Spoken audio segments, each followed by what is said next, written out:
Hello, everyone, and welcome to another episode of the Book Club podcast.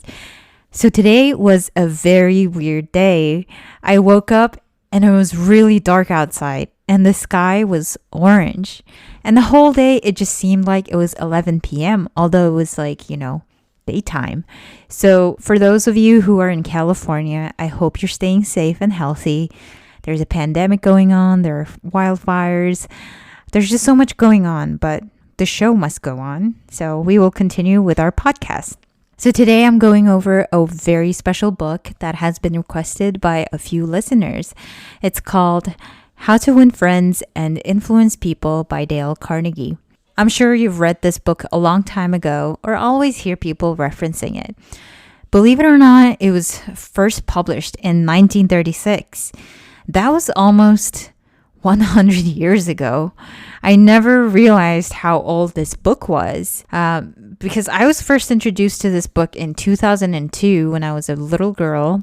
And this book sort of changed my mom's life in a way that she learned a lot about the best ways to communicate with friends, family, strangers, coworkers, etc. And she started living every day with more enjoyment. She then started teaching me what she learned from the book, and Dale Carnegie and his philosophy became kind of like a family member to us. Although it was published almost, 100 years ago, it is still very relevant and so popular to this day. And before we start with the book, let me tell you a little bit about the author. He was born in 1888 in a very small town in Missouri. And he grew up in a poor farmer's family and later attended a free university where he decided to become a teacher one day. Later on, he joined one of the school's literary fraternities, which hosted public speaking tournaments on campus, and he bombed his first competition. He practiced obsessively, and it paid off in his third year of college when he won the school's debate championship. So Dale Carnegie, after college, became a salesman, and after saving up enough money, he moved to New York to attend a drama school. He began teaching public speaking classes at the YMCA so he could stay solvent until his theater career took off. He developed a reputation as a masterful teacher, and the classes took up more and more of his time. Thousands of students signed up to take his effective speaking and human relations class. And he helped salesmen perfect their pitch and businessmen study their nerves before a big presentation. He taught his students how to summon courage when they were nervous and bring confidence when they were sick with terror. That was the making of Dale Carnegie, and later on he wrote many, many books that became the foundation of effective communication for a lot of people. So without further ado, let's get started with the book. The book itself doesn't have many pages, but it does have many tips and tricks. So I decided to split it into two parts. And today for part one, we will be going over the first two chapters. And the first chapter is the fundamental techniques in handling people. And the first principle in the first chapter is to not criticize, condemn, or complain. Human nature doesn't like to admit fault, and when people are criticized or humiliated, they rarely respond well. They'll often become defensive and resent their critic. To handle people well, we must never criticize, condemn, or complain because it will never result in the behavior we desire. So if you think about it, when was the last time someone responded nicely to your criticism? It is very uncomfortable, and oftentimes it does not bring the outcome you want. So Carnegie mentions that criticism is futile because it puts a person in a defensive mood and usually makes him strive to justify himself. Criticism is dangerous because it wounds a person's precious pride, hurts his sense of importance, and arouses resentment. This reminds me of my own experience with my cousin. So I always wanted her to be her best self, of course. So oftentimes I did not bring up things that she could work on in a very effective or nice way. And I used to just criticize her a lot because It was easier, and I hope to see a change that will help her in the future. But not long after, I realized she actually doesn't respond to criticism at all, and it hurts her self-esteem. And she was a little bit unhappy because she took it to heart, because she trusts me. So I decided to take a different approach. For example, she gained a few pounds during quarantine and she wanted to lose weight, but she couldn't find the motivation. So instead of saying, hey, you've gained a few, you used to be so skinny, like what happened? Which will definitely bring her down. Instead, I said something like, hey, you used to enjoy running a lot and it made you feel more productive and you seemed happier. Do you ever think about taking up running again? After saying that, she smiled and she agreed to that. And it seemed like I gave her the motivation she was looking for. And if I criticized her for being sedentary and lazy, I probably wouldn't have gotten the same reaction. So Dale Carnegie provides us an example about a guy who was a safety coordinator for an engineering company. And one of his responsibilities was to see that employees wear their hard hats whenever they're on the job in the field. Whenever he came across workers who were not wearing hard hats on the job, he would tell them with a lot of authority about the regulation and that they must comply. As a result, he would get an indifferent acceptance, and often after he left the work, they would remove their hat. And one day he decided to try a different approach. The next time he found some of the workers not wearing their hard hat, he asked if the hats were uncomfortable or did not fit properly. Then he reminded the men in a pleasant tone of voice that the hat was designed to protect them from injury and suggested that it always be worn on the job. The result was increased compliance with the regulation with no resentment or emotional upset. So when dealing with people, let us remember we are not dealing with creatures of logic. We're dealing with creatures of emotion, creatures bristling with prejudices and motivated by pride and vanity. So next time, try a different approach with your friend, your partner, your family, and see what happens. Now we're moving on to the second principle, which is giving honest and sincere appreciation. Appreciation is one of the most powerful tools in the world. People will rarely work at their maximum potential under criticism, but honest appreciation brings out their best. Appreciation, though, is not simple flattery. It must be sincere, meaningful, and with love. When a study was made a few years ago on the runaway wives, what do you think was discovered to be the main reason wives ran away? You might have guessed it. It was a lack of appreciation. And I bet that a similar study made of runaway husbands would come out the same way. We often take our spouses, our partners, so much for granted that we never let them know we appreciate them. Carnegie provides an example of a member of one of his classes told of a request made by his wife. She and a group of other women in her church were involved in the self-improvement program, and she asked her husband to help her by listing 6 things he believed she could do to help her become a better wife. The husband was surprised by such a request. Frankly, it would have been easy for him to list 6 things he would like to change about her. But she could also have listed thousands of things she would like to change about him. But he didn't. He said to her, "Let me think about it and give you an answer in the morning." And the next morning, he got up very early and called a florist and had them send 6 roses to his wife with a note saying, "I can't think of 6 things I would like to change about you. I love you just the way you are." So when he arrived at home that evening, her wife greeted him at the door and she was almost in tears. It was then he realized the power of appreciation. This principle is not only about appreciation, but a sincere and genuine appreciation, which is very much different from expressing appreciation just for the sake of it. So it got me thinking, well, how many times has someone given you a compliment and you just know they're trying to get something from you? Compliments can easily veer into flattery and feel insincere, leaving the recipient wondering about the giver's hidden agenda. This is my unpopular opinion, but I feel like here, at least in San Francisco, sometimes people would, compliment or say something nice just to be nice. And it's fairly obvious most of the times. While I still appreciate it, it would mean much more if someone, actually means it. And I'm probably guilty of it too. So I was wondering how I can avoid empty compliments. And after doing some research, I found out that the easiest way to make your compliment more sincere is to take yourself out of the phrasing. Meaning, instead of starting the sentence with an I, say you to make it about them and not you. For example, instead of telling your neighbor, I love your shirt, say, you have great taste. Your style really suits you. In the workplace, you can turn a generic compliment like, good job, into a powerful acknowledgement and make it more precise by focusing on what the person specifically did well.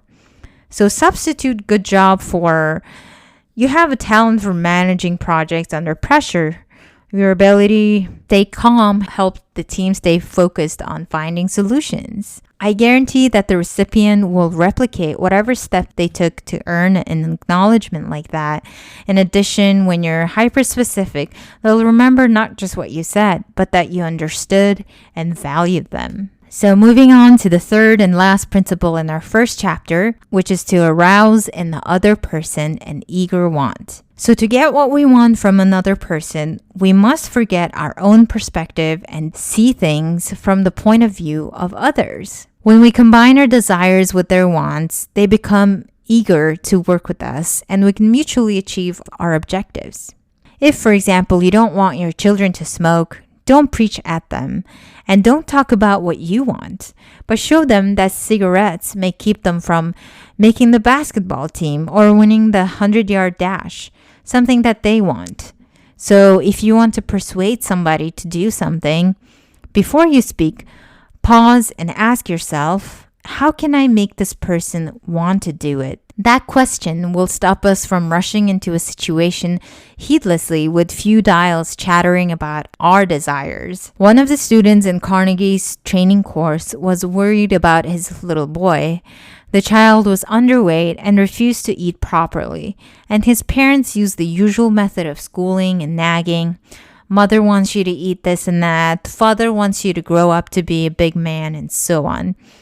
The boy didn't pay any attention to these because it wasn't about him, about his wants. So the father thought to himself, what does the boy want? How can I tie up what I want to what he wants? And he quickly realized that his son had a tricycle that he loved to ride up and down the sidewalk. But a few doors down the street lived a bully, a bigger boy who would pull the little boy off his tricycle and ride it himself. The little boy would run screaming to his mother, and she would have to come out and take the bully off the tricycle and put her little boy on again. This happened almost every day. The little boy wanted his pride, his anger, his desire for feeling of importance. So the father informed him if he would only eat the things his mother wanted him to eat, he would be able to face the bully. So by making it about him, the father was able to convince his son. In a nutshell, the fundamental techniques in handling people has 3 principles. First principle is to not criticize, condemn, or complain. Second principle is to give honest and sincere appreciation. And the third principle is to arouse in the other person an eager want. So let's take a quick break here and we'll move on to the second chapter.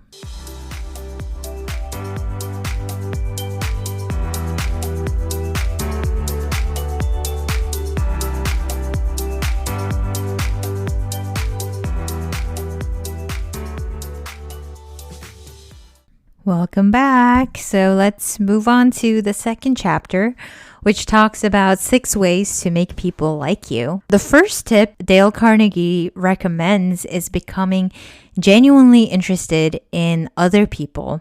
So according to him, you can make more friends in 2 months by being interested in them than in 2 years by making them interested in you. So he says that the only way to make quality lasting friendships is to learn to be genuinely interested in them and their interests.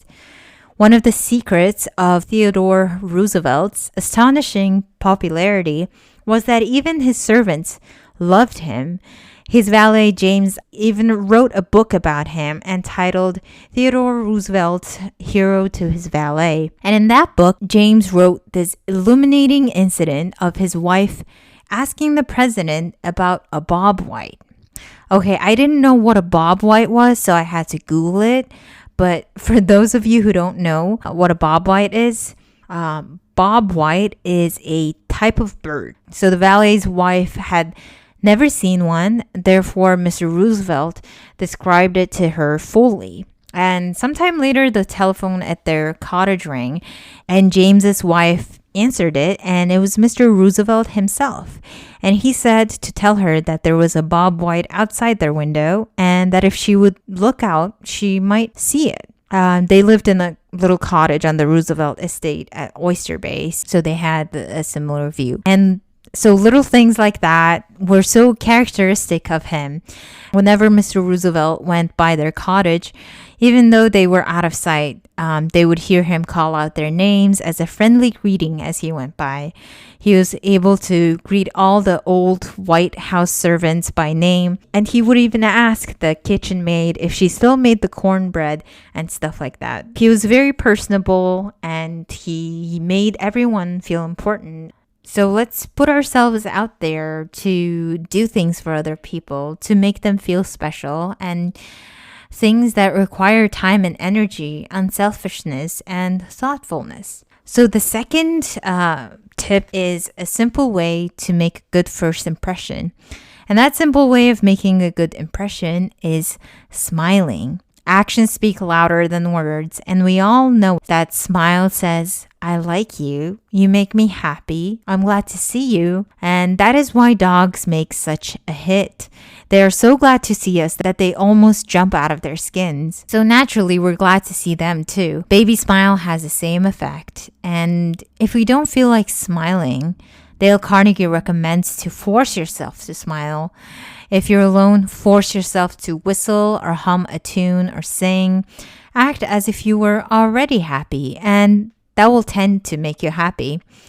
Nowadays, we all work in a lonely office, and working all by ourselves in a closed-off room is not only lonely, but it denies one the opportunity of making friends with other employees in the company. So Maria Gonzalez in Mexico found herself in a similar situation at her new job, and she envied the shared camaraderie, comradeship of other people in the company as she heard their chatter and laughter as she passed them in the hall during the first few weeks of her employment. She shyly looked the other way, and after a few weeks, she said to herself, Maria, you can't expect those women to come to you.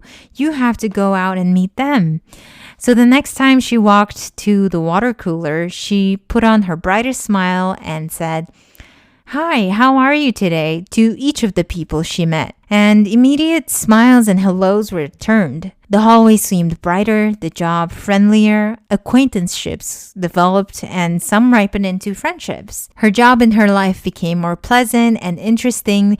Therefore, the second tip is to smile, even if you don't feel like it. Now we'll move on to the third recommendation by Dale Carnegie, which is to remember that a person's name is to that person the sweetest and the most important sound in any language. People love their names so much that they will often donate large amounts of money just to have a building named after themselves. We can make people feel extremely valued and important by remembering their name. If you think about it, most brands are named by the founder's first and last name. For example, Marc Jacobs, Alexander Wang, Walt Disney, you name it. But sometimes it's really hard to memorize people's names by nature. So Napoleon III, Emperor of France and nephew of the great Napoleon, boasted that in spite of all his royal duties, he could remember the name of every person he met. His technique was simple. If he didn't hear the name distinctly, he said, So sorry, I didn't get the name clearly. Then if it was an unusual name, he would say, "How is it spelled?" And during the conversation, he took the trouble to repeat the name several times and try to associate it in his mind with the person's features, expression, and general appearance. So guys, I'm about to let you in on a very big secret, at least for me, something that I don't disclose to everyone, which is my legal name.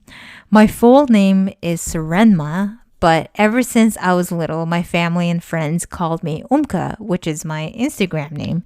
So some of my friends don't even know my full name to this day. And after moving to the US, people had issues pronouncing my legal name, and oftentimes they called me Serena. And after realizing Serena was easier for people to pronounce, I just started going by Serena because I didn't want to introduce myself by my full name and answer 20 questions about where my name came from, how it is spelled, what my country is like, etc. So the problem is now some people know me by the name Umka, some by Serenma, and some by Serena. So imagine how many days I had to think about which name to use when I first started the podcast. So my piece of life advice is to just stick to your full name. Don't change it for anyone. Correct them when it's mispronounced, and own your name that was given to you by your loving parents. So that was my 2 cents on this topic. But let's move on to the 4th tip by Dale Carnegie, which is to be a good listener and encourage others to talk about themselves. The easiest way to become a good conversationalist is to become a good listener. And to be a good listener, we must actually care about what people have to say. Many times people don't want an entertaining conversation partner. They just want someone who will listen to them. And this is an example of Mr. Carnegie's conversation with a woman who he met at a bridge party, and she had discovered that he had traveled to Europe a great deal. So she said, "Oh, Mr. Carnegie, I do want you to tell me about all the wonderful places you have visited and the sights you have seen." And as he sat down on the sofa, she remarked that she and her husband had recently returned from a trip to Africa. So Carnegie said, "Wow, Africa, how interesting. I've always wanted to see Africa, but I never got there except for 24 hours a day and once in Algiers. Tell me about Africa." And that kept her talking for 45 minutes. She never again asked him where he had been or what he had seen. She didn't want to hear him talk about his travels. All she wanted was an interested listener so she could expand her ego and tell him where she had been. Was she unusual? No, many people are like that. And if I'm looking at my conversations and my good friends, I love talking to friends who listen to me and ask me questions about the things I do as well, because that's just human nature. So encourage people to talk about themselves and actively listen to what they have to say. Next up is the 5th principle, which is to talk in terms of the other person's interest. The road to a person's heart is to talk about the things he or she treasures most. If we talk about what they are interested in, they will feel valued and value us in return. Everyone who has ever met Theodore Roosevelt was astonished at the range and diversity of his knowledge. Whether his visitor was a cowboy or rough rider in Europe, politician or diplomat, he always knew what to say. And how was it done? The answer was simple. Whenever Mr. Roosevelt expected a visitor, he stayed up late the night before reading up on the subject in which he knew his guest was particularly interested. This made me think of the saying, "Knowledge is power." It is helpful and important to take a few minutes a day to read up on the latest news, articles, take up a new interest, read books, journals, because that'll help you become an excellent conversationalist. And you'll have something to say when people bring up different topics. It makes you more well-rounded and confident as well. And the 6th and final principle of 6 ways to make someone like you is to make the other person feel important and do it sincerely. The golden rule is to treat people how we would like to be treated. We love to feel important, and so does everyone else. People will talk to us for hours if we allow them to talk about themselves. If we can make people feel important in a sincere and appreciative way, then we will win all the friends we could ever dream of. For example, the waitress brings you mashed potatoes when you have ordered French fries. In that case, just say, I'm so sorry to trouble you, but I prefer French fries.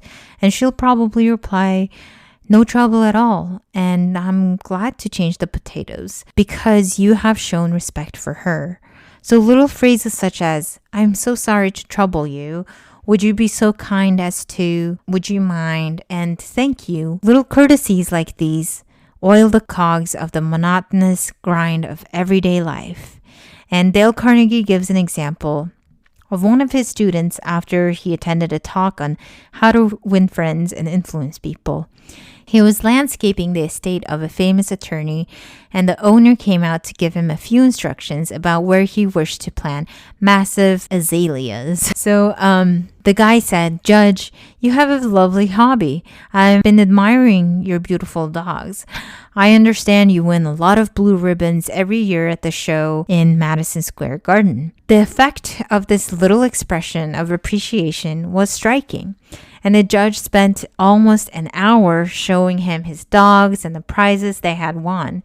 He even brought out their pedigrees and explained about the bloodlines. And finally, he turned to him and asked if he had children. And the guy responded that he has a son.